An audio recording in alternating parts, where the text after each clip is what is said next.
Hey everybody, welcome to our Monday Mojo. Today is I always have to check my calendar, June 22nd, 2015. And I am excited that you are here joining us. If you're here live, so glad that you took the time to join us here on Monday night and get ready for the week. And if you're watching this afterward, I'm glad that you took the time as well. The intention of these calls is to give us examples of people who have gone before us and who have worked through challenges and give us tips and inspiration to know what is possible for each one of us. So if they can do it, so can we. And I'm so excited to welcome Pete McCusker onto our call today. Pete has been working on his fitness for over a year and a half now, and he and I knew each other beforehand. But we have really gotten to know each other a lot more over the last year and a half. And I'm sure Pete's going to go into this, but I'll just say one thing that Pete has impressed me with is that he has just been so tenacious in holding on to his goal, holding on to his dreams amidst a lot of challenges, and really making something work for himself that honestly a lot of people would have quit. So I just got to give you props for that and acknowledgement for that, Peter, because you truly you've really made something really awesome. So I'm going to pass it off to Pete to share his story, and then we'll have some Q&A afterwards. So feel free to be thinking of questions that you might have for Pete as he shares his story. And take it away, Pete. All right. Well, let's see. Just kind of give you my history. I was the skinny, shy kid growing up that was always outside, always doing stuff. Really skinny. Kind of the introvert. So Michael asking me to speak on this call was kind of like, okay, I will have to speak more than I usually do. So. Which I was also, on the other hand, asking him, like, why is he picking me? Which he just shared why. And just that there's hope for anybody, whatever stage in life you're at. So don't let the excuses of, oh, I'm not going to get there, or funds or anything hold you back from making a decision to get involved in fitness. So when I graduated from high school, I was a skinny 135 pounds, and I was trying to find a picture, but I don't have one. So somewhere, I think my parents has all my skinny pictures, so I need to get them from them. But I graduated high school, and I went off to college. And most people that go to college go from being very active to being very inactive, just because of being in classes all the time. So I put on the freshman 20, which everybody usually gets. And so I went to 155 pounds, which, some of it was a little bit muscle because I was working out a little bit in college, but not working out like extensively. And then I transferred to another school the next year, and then I did it exactly again. I put on another 20 pounds. In my second year of college. So I was about 178,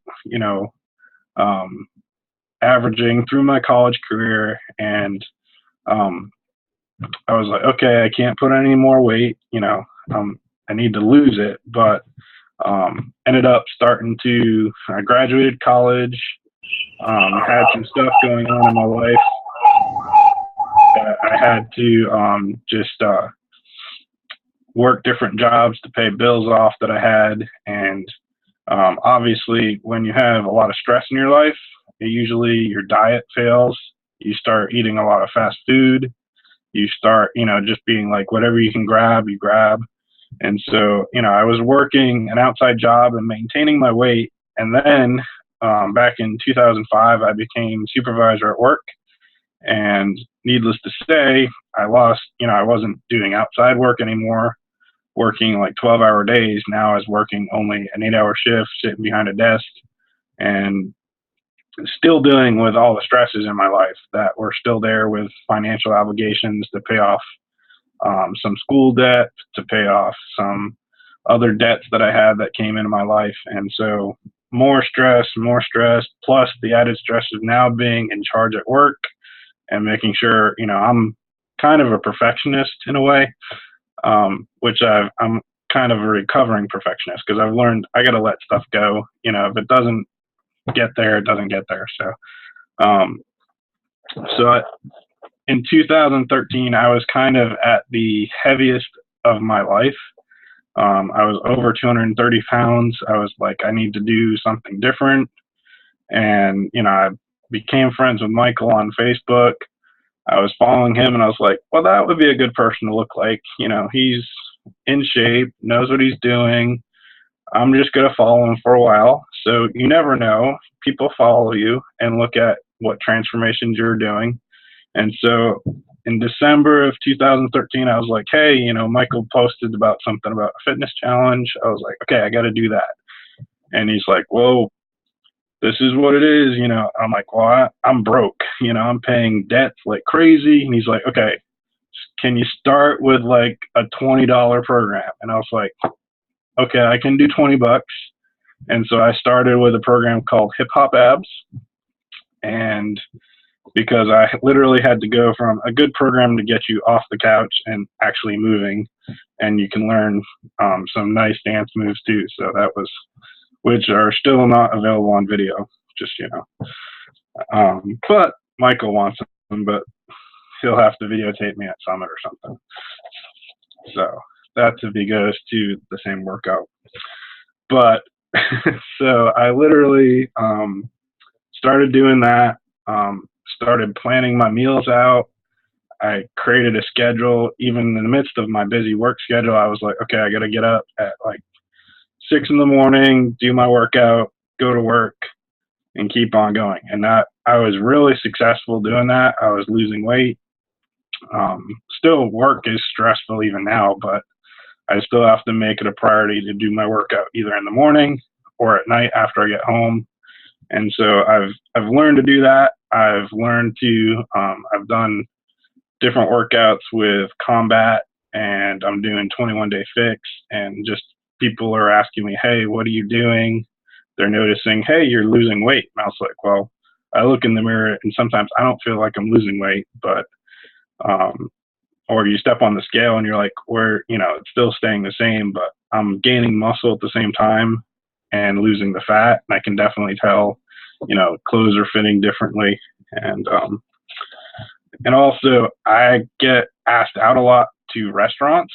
So with people, so I actually have to make sure that I eat well when I go out to restaurants. I get water. Sometimes I'll actually flavor my water because, I'm not a big water drinker, but I flavor it with a Crystal Light 10-calorie thing. I'm like, okay, that goes in my calorie count for the day. And I just drink a ton of water that way because water by itself, I just can't stand it. So maybe it's all the chemicals they put in the water, but I'd rather put some chemicals that I like in the water. So, and I've learned to, the excuses, through this past year, I've had injuries after injuries. Like I hurt my back shoveling snow. I, twisted my foot going downstairs, and then I just healed up that one. And then I was like, another injury, I hurt the other foot. I was like, injury after injury, but I still made sure I ate right.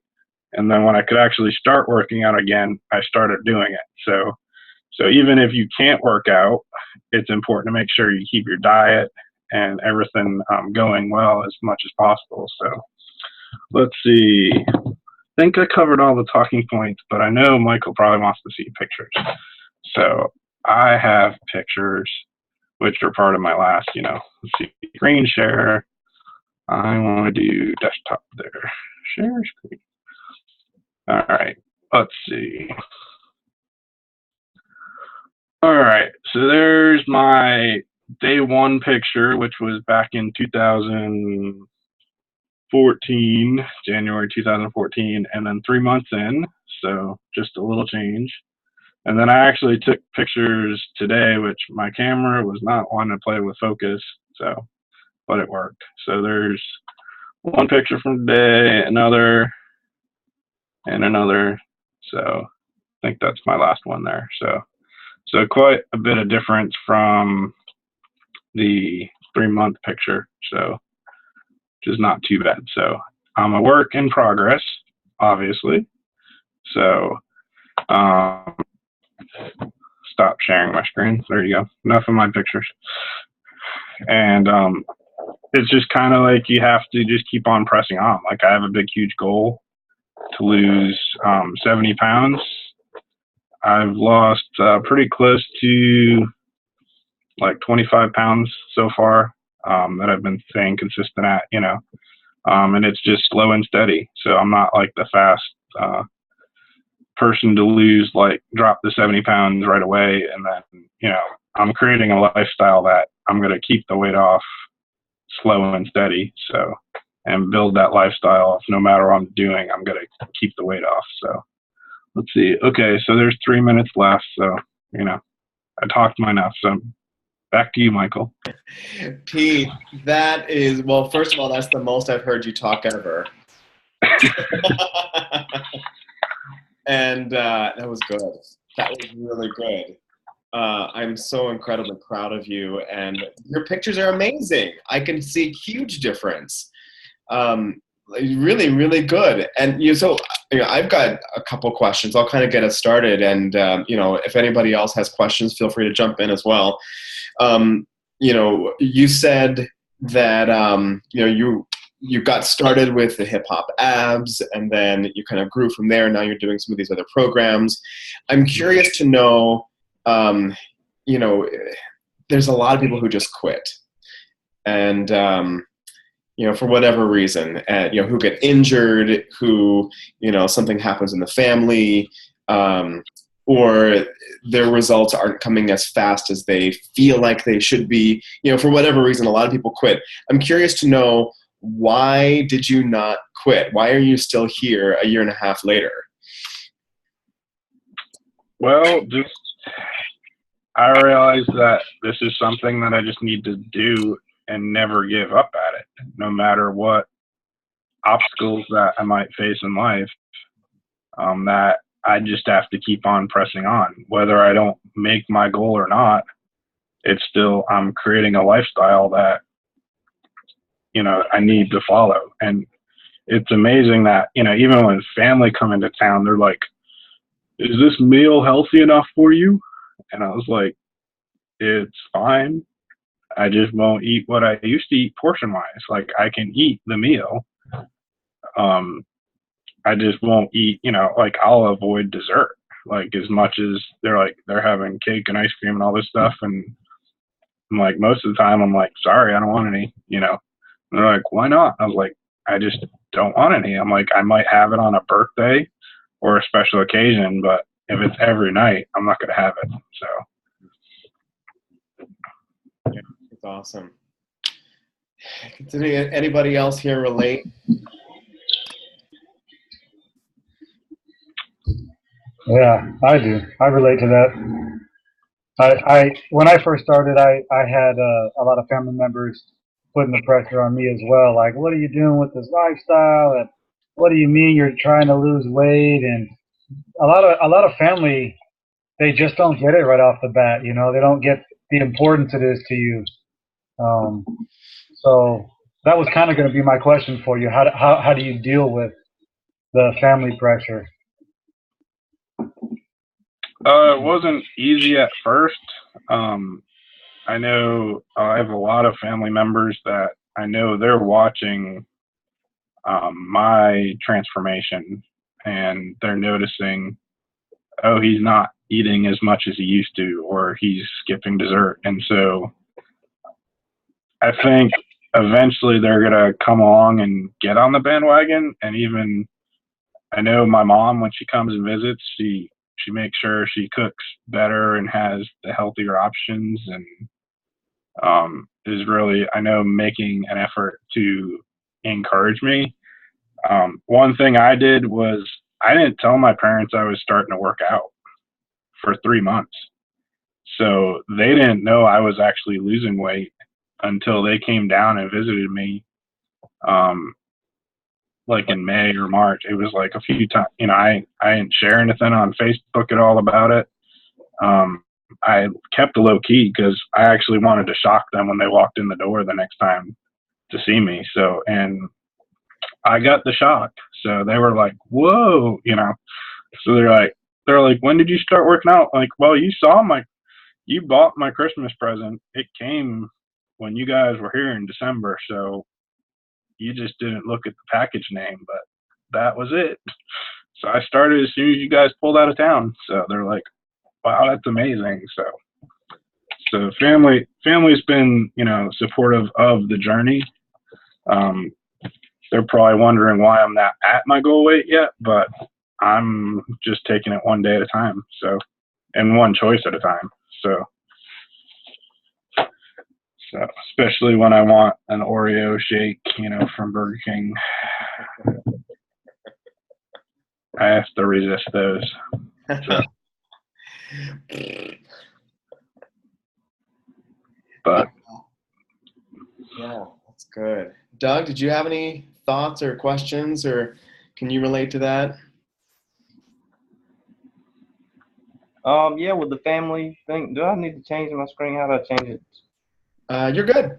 Okay.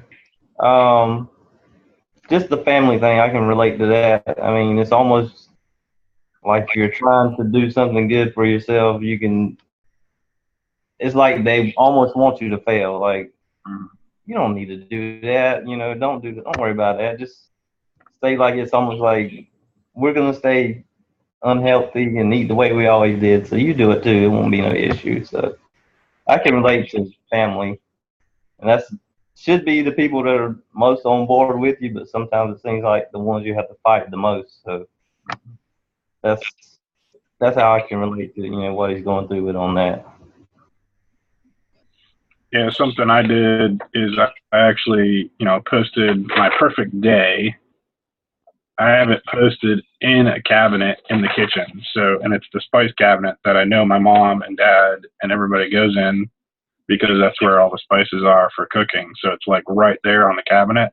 Open the door. Oh, there's Pete's perfect day. Okay, well, what can we make that Pete's going to eat? So it's all right there, whether I'm there or not. I know what I'm going to try to eat for the day. So, am I perfect? No, but I take one decision at a time, one day at a time, one meal at a time, and just do my best. Or my coach will come down on me. So, with the whip. You know, sometimes we all got to have somebody around us to crack the whip or shine a light or show an example, and you know that happens to me as well. Yeah, and Michael has done that. So you know, there's been times where he's like, "Dude, you need to like get out of this rut. You know, bust through it and keep moving on." You know. Yeah. You know, the crazy thing is, like Doug, like you were saying, also sometimes it's weird that family sometimes is the most challenging, or you know, anybody who's close to us. You know, it's really common when you make a change in your life for the better. You're trying to make your life better. It's really common for the people who are closest to us to kind of resist or challenge, and you know, a lot of times, you know, they have really great intentions. Like they love us and they don't want to see us fail and be disappointed. And you know, a lot of people just say, you know, hey, don't even try because I don't want you to be disappointed. You know, and then on the flip side, whenever there's somebody who's really making their life better, it kind of shines a light on everybody else, and they're thinking, oh, well, I guess I got to do something too. And it's uncomfortable to do that and to feel like you're not measuring up. So I think that's a huge motivation, is why a lot of people kind of poo-poo or try to deflect your progress. And it's just kind of like a knee-jerk reaction, whether they're doing it out of love for you or self-consciousness for themselves. You know, it's something that we just have to have a lot of grace with, and just know that you're on your path. And that, you know, you're doing this for yourself. You know, but one thing that often happens is there's a change in the relationship. You know, if food is like a big thing that families gather around, that friends gather around for parties. And a lot of times people think, if my friend is eating all healthy, then that means we can't hang out. That means we can't have our pizza night, or that means we can't go to, there's not going to be fun at parties. And, I think it's really important to find a way to hold to your goals, but also invest in those relationships and just kind of put everybody at ease that, you're still the same person. You don't have to eat like crap to be friends.